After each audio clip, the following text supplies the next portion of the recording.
먼저 아리마대 사람 요셉은 그 누구에게 찾아가냐면은 빌라도에게 찾아갑니다. 그리고 예수님의 시체를 내어달라고 얘기합니다. 여러분, 그 로마인들은 십자가에서 사용한 시체들은요 거의 내리지 않습니다. 내리지 않고 거기서 죽었으면은 독수리나 다른 새들의 밥으로 그 시체를 먹게끔 이렇게 십자가에서 내리지 않고 매달아 둬요. 근데 이스라엘에서 벌어진 유대인들의 사용법은 달랐습니다. 유대인들은 구약의 율법을 철저하게 지켜나갔기 때문에 시체를 안식일날 매달아 놓는 것을 부정한 일로 여겼어요. 그래서 예수님을 갑작스럽게 급하게 빨리빨리 죽여야만 했던 거예요. 그 3시간 동안 3시에 소천하셨으니까 이제 6시가 안식일이 시작되니까 지금 아리마대 사람이 요셉이 바로 빌라도에게 찾아가서 그 시체를 내어달라고 요청을 하는 거예요. 근데 여러분 그거 아시죠? 왜 예수님이 십자가에 못 박히셨을 때 제자들이 다 도망갔을까요? 그리고 도대체 예수님의 형제들은 왜 이 시체를 내어달라고 얘기하지 않았을까요? 이유는 분명합니다. 예수님이 죽으실 때에 어떤 목적으로 죽게 됐죠? 반역죄입니다. 국가 반역죄. 그냥 그렇게 누명을 씌운 거예요. 다른 것이 없으니까. 십자가에 못 박혀 죽는 죄인들은 국가 반역죄 이상의 죄가 아니면 죽질 않아요. 그러니까 어거지로 씌운 거예요. 자칭 유대인의 왕이라고 해서 우리 로마 황제를 넘보려고 한다라고 하는 그 죄명을 써서 그냥 죽이게 된 거예요. 이 반역죄를 범한 시체는 여러분 주변에 가서 이 시체를 내어달라고 하면은 나도 똑같이 그 반역에 포함될 수가 있게 돼요. 그래서 예수님의 제자들도 십자가에 박혀 죽을 때 다 도망갔던 것이고 예수님의 형제도 감히 와서 시체를 내어달라고 얘기를 못했던 거예요. 그런 의미에서 이 아리마대 사람 요셉은 아주 특별한 거예요. 아리마대 사람 이 요셉은 자기가 유대인이고 또 유대 관원이었기 때문에 모든 사람이 아리마대 사람 요셉을 알고 있었어요. 그럼에도 불구하고 예수님의 시체를 내어달라고 하는 이 당돌한 용기가 어떻게 생겼을까? 그게 쉽지 않다라는 거예요. 성경은 이 아리마대 사람 요셉을 이렇게 얘기합니다. 한번 마태복음 27장 57절에 이렇게 얘기합니다.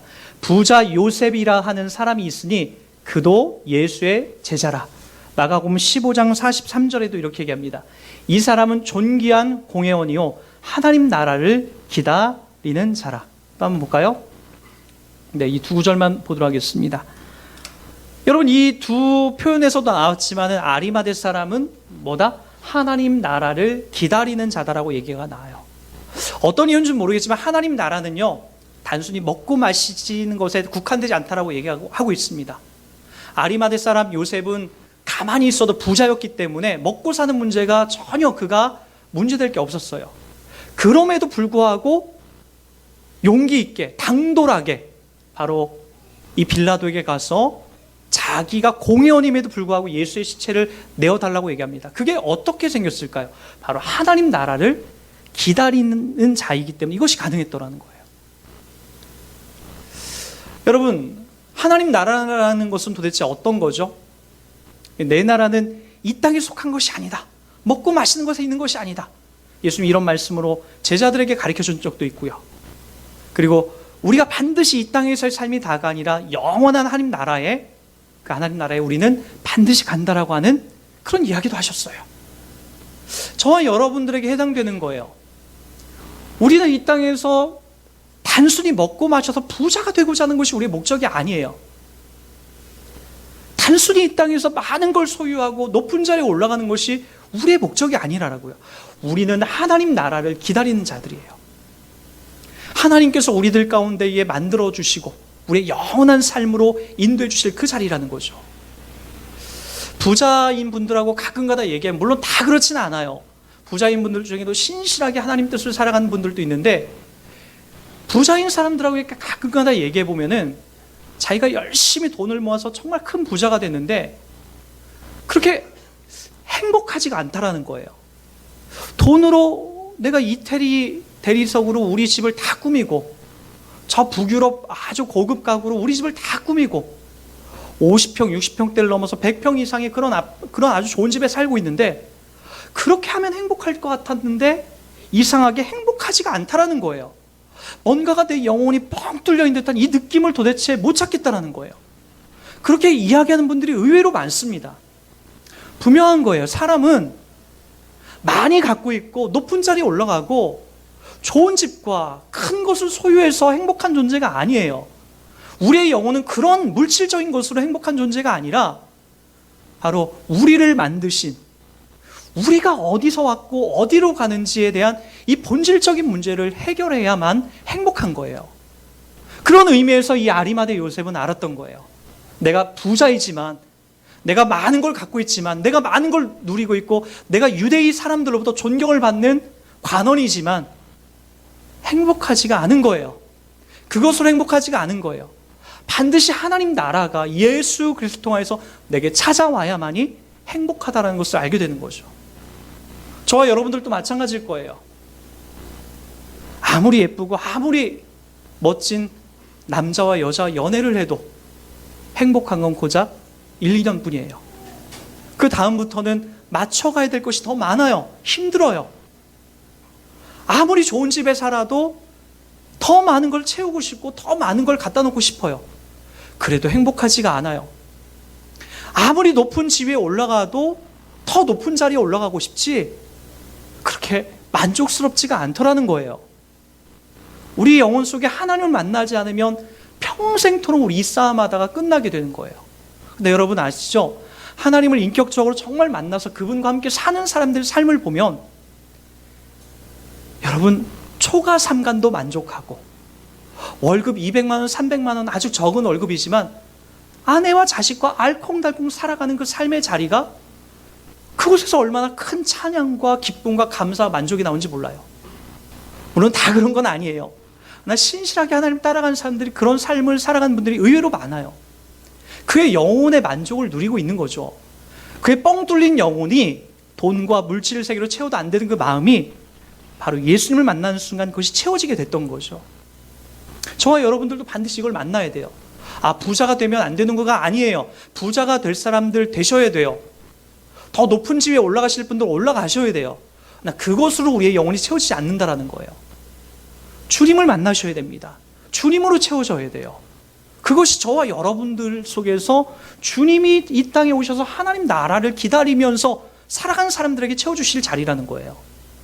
그걸 여러분 놓치지 마셔야 됩니다. 두 번째로 우리가 살펴봐야 될 사람은 니고데모죠. 우리 기왕에 이 니고데모에 대한 이야기는 요한복음 3장에 보면 나옵니다. 우리 기왕에 한번 그 부분을 좀 찾아가 보도록 할게요. 요한복음 3장으로 한번 가보시기 바랍니다. 2절에 보니까 이렇게 시작이 됩니다. 그가 밤에 예수께 와서. 이 문학적으로 아주 깊은 내용을 담아내고 있는 거예요. 그가 언제 왔다라고요? 낮에 온 게 아니에요. 밤에 왔다라는 거예요. 밤에 왔다라는 것은 아직 이 니고데모가 그리스도인이 아니라는 거예요. 아직 예수님을 모르는 존재라는 거예요. 캄캄한 밤에 예수님을 찾아왔다라는 것은 아직 진리도 복음도 뭔지 모르는 사람이라는 거죠. 그때 예수님께서 얘기하죠. 3절에 예수께서 대답하여 이르시되 진실로 진실로 내게 이르노니 사람이 거듭나지 아니하면 하나님 나라를 볼 수 없느니라. 여기서 거듭나다라는 게 어떤 걸까? 이건 여러분과 저와 중요한 표현이기 때문에 잘 보셔야 됩니다. 거듭나다라는 것은 헬라어로 겟나오 아노덴이에요. 이 겟나오 아노덴이라는 것은 저 하늘에서 하늘에 힘입어 태어났다는 뜻이에요. 그러니까 우리가 하늘에 힘입어서 태어나지 않으면 우린 절대로 하나님의 자녀가 될 수 없다는 거예요. 그러니까 우리가 이 땅에서 부모님의 힘으로 우리가 이 땅에 태어나지 않습니까? 거기에 내 힘이 전혀 0.1%도 개입되지 못하는 것처럼 우리가 하나님의 자녀가 되는 것은 저 하늘에 계신 하나님의 뜻과 계획 속에서 저와 여러분들이 태어나는 겟나오 아노덴, 그것이 거듭난다라는 거예요. 구원파에 가면 그렇게 가리키지 않습니다. 구원파는요, 깨달음으로 알게 해요. 1 더하기 1은 2 아니냐, 예수께서 십자가에 못 박혀 죽지 않았느냐, 그거 깨닫느냐, 이렇게 해서 깨닫게 되고 납득이 돼서 그들은 구원을 받아요. 그럼 제가 이런 질문을 좀 해볼게요. 만약에 그것으로 깨달음으로 알게 되면은 지적 수준이 낮은 사람들 또는 여러분 초등학교 이하 그 사람 모든 아이들은 예수님 이 땅에 오실 때 절대로 구원을 못 얻는 거겠군요. 깨닫지 못하니까, 알지 못하니까. 하나님께서 이 땅에 그 아들 예수를 보내신 그 자리는 연약하고 힘들고 부족한 사람들을 구원하기 위함이에요. 그래서 의인을 부르러 온 것이 아니라 죄인을 부르러 온 거예요. 여기 유대 간원이 지금 무엇을 얘기하고 있죠? 도대체 예수님이 설명한 것을 깨달아 알지 못하는 거예요. 아무리 예수님이 지금 설명을 잘 해줘도 모르는 거예요. 왜요? 하늘로부터 아직 태어나지 않았거든요. 그래서 여러분 보세요. 8절에 보면은 예수님이 이런 표현을 씁니다. 8절 다 같이 봅니다. 바람이 임의로 불매 내가 그 소리는 들어도 어디서 와서 어디로 가는지 알지 못하나니 성령으로 난 사람도 다 그러하니라. 여러분, 바람이 한번 휙 하고 불면 그 소리는 우리가 알지만 바람이 보이지도 않고 이게 어디서 왔고 어디로 가는지 모르는 거예요. 가끔 저와 여러분들도 이런 질문해요. 목사님, 제가 구원받은 사람 맞습니까? 잘 모르겠습니다. 그런데 예수는 믿어요. 근데 진짜 구원받은 모습이 잘 안 보여요. 왜요? 내 행실이 아직도 나쁘거든요. 내 행실이 아직도 못났거든요.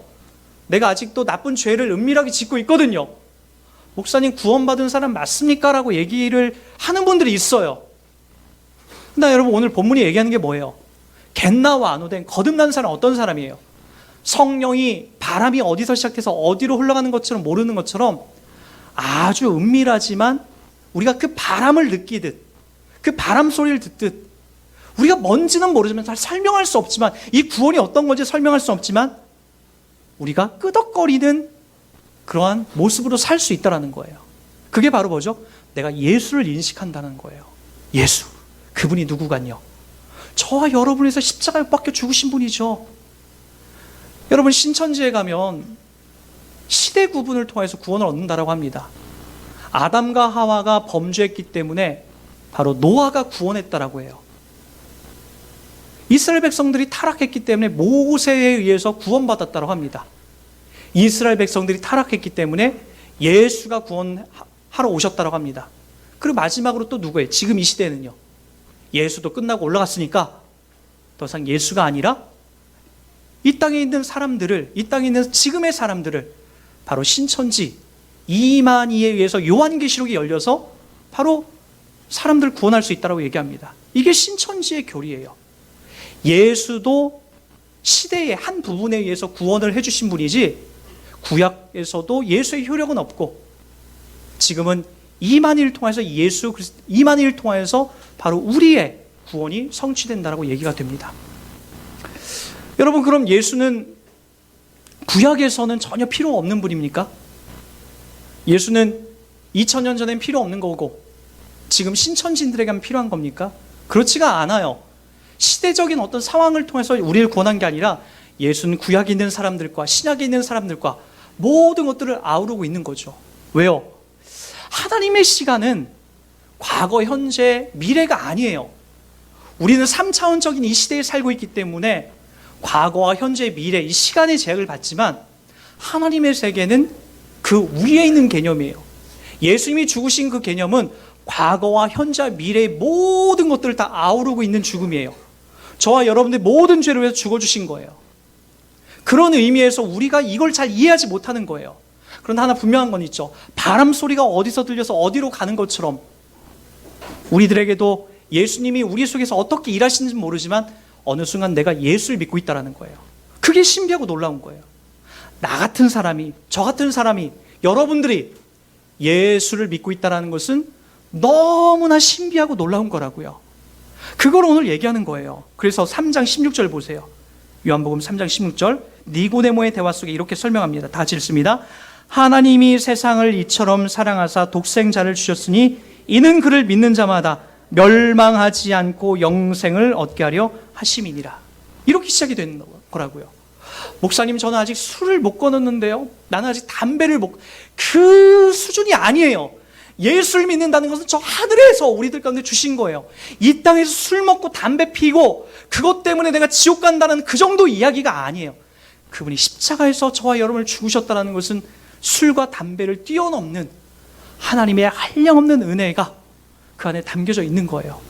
기껏 술 먹고 담배 피는 것 때문에 내가 지옥 간다라고 그렇게 단정지면 주님의 십자가의 이 대속, 예수 믿는 그 은혜는 한낱 술 먹는 것보다 더 못한 아주 연약한 것이 되고 말하는 거예요.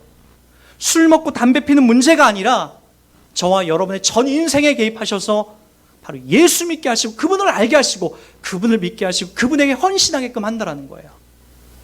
니고데모는 이것을 고민했을 거예요. 거듭남, 저 하늘에서 태어난다는 의미가 뭘까? 그리고 나서 예수님이 십자가에 못 박혀 죽으실 때 기꺼이 예수님의 시체를 함께 내어다가 예수님의 몸에 향유를 약 34kg 정도 되는 향유를 끌고 와서 예수님의 몸에 장사에 그걸 뿌립니다. 34kg는 어마어마한 무게입니다. 근데 왜 34kg일까요? 그것은 왕들이 죽을 때에 그 왕의 시체에다 뿌리는 그 향유입니다. 34kg 정도. 예수님이 일개 평범한 사람이었다면 34kg를 가져올 필요가 없어요. 향유 34kg를 가져와서 예수님에게 뿌렸다는 것은 예수님이 진짜 왕이시고 나 니고데모는 예수가 진짜 이 땅에 하늘에서 보내신 왕으로서 인정하고 있는 내용을 담아내고 있는 거예요. 그게 바로 오늘 이 이야기 속에 성취되어지고 만들어져 가는 겁니다. 복음은 이렇게 놀라운 폭발력을 만들어냅니다. 다시 오늘 본문으로 들어와서 이 말씀으로 오늘 전체적인 내용을 좀 정리하도록 하겠습니다.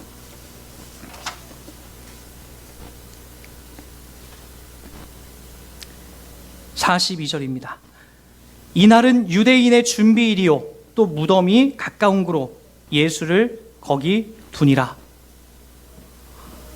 이날은 유대인의 준비일이요 또 무덤이 가까운 고로 예수를 거기 두니라. 유대인들은 십자가에 못 박혀 죽게 되면 그들에게 공동 매장지가 있었어요.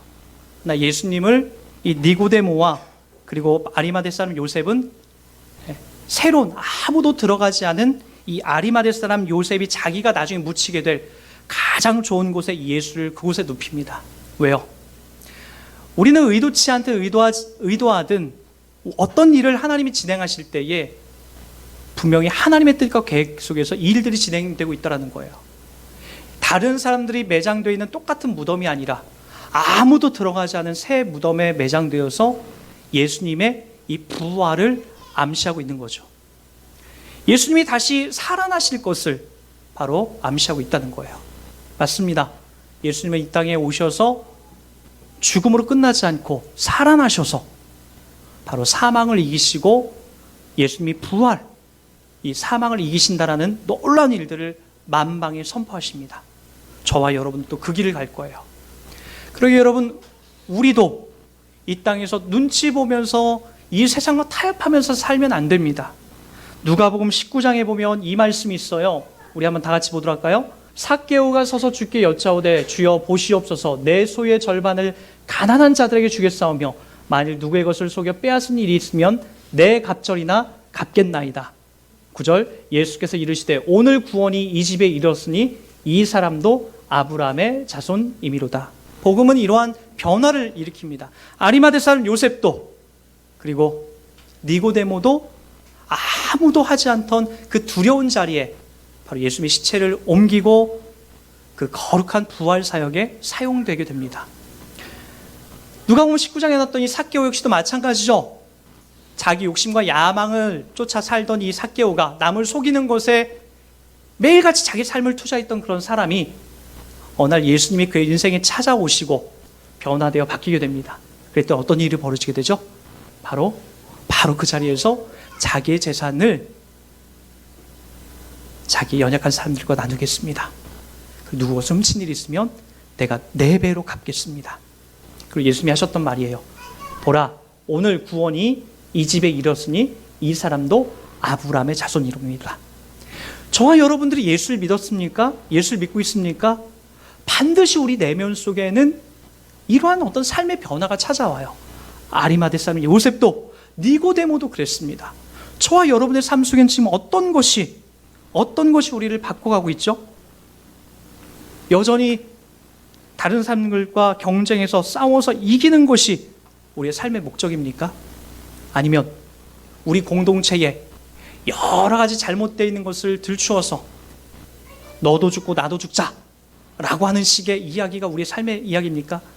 여전히 내 가정 속에서 내가 주인이 돼서 늘 편안한 안식처가 아니라 불안한 안식처로 우리가 만들어가고 있지는 않습니까? 여전히 친구들과 만났을 때에 내가 더 악한 일을 주도하고 더 나쁜 일을 주도하는 그런 삶으로 있지는 않습니까? 제가 알고 있는 참 신실한 그리스도인 한 형제가 있습니다. 그 형제는 회사를 하면 회식 자리는 꼭 나갑니다. 그 회식 자리가 콜라나 사이다 놓는 자리가 아니에요. 술을 먹는 자리입니다. 거기 가서 기꺼이 갑니다. 그 친구가 술을 먹냐라고요? 술을 안 먹습니다. 술을 그럼 원래부터 못 먹느냐고? 술 잘 먹는 사람이었습니다.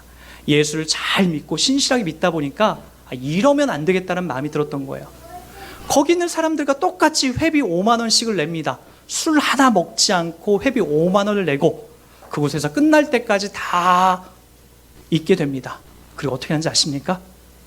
바로 거기 있는 사람들 한 명 한 명을 챙기기 시작합니다. 그리고 자기 차로 집까지 데려다 줍니다. 내가 예수를 믿고 있다면 나의 삶의 자리는 도대체 어떻게 바뀌고 있나? 어떻게 영향을 다른 사람에게 주고 있나? 이걸 고백하시라는 거예요. 비겁하게 예수님의 제자들처럼 나도 붙잡히면 죽을 수도 있어, 저 멀리 도망가는 게 아니라, 그래, 내가 유대 관원이지만, 내가 얼굴 다 알려져 있는 유명한 사람이고, 내가 쪽팔릴 수도 있지만 기꺼이 빌라도에게 간다. 그리고 예수님께서 그 시체를 내어달라고 하여 내가 주님의 부활에 참여한다. 이러한 용기로, 이러한 다짐으로 우리가 살아가고 있다면 우리 역시도 이 사복음서에 니고데모와 아리마대 요셉처럼 다 이 성경에 기록되어 있는 사람들처럼 여기고 있는 자들입니다. 그러기에 여러분, 저와 여러분이 살고 있는 내딛는 그 발걸음마다 내가 만나는 사람마다 이윤을 챙기려 하지 마시고, 조금 손해를 보더라도, 조금 억울한 일을 누린다 할지라도 기꺼이 여러분 그 자리에서 저와 여러분들의 이 신앙인의 삶을 담아내시길 주의로 부탁드리겠습니다. 그곳에 하나님께서 영광 받으시고 여러분들을 귀히 여기시는 복되고 은혜로운 이야기가 펼쳐지게 될 것입니다.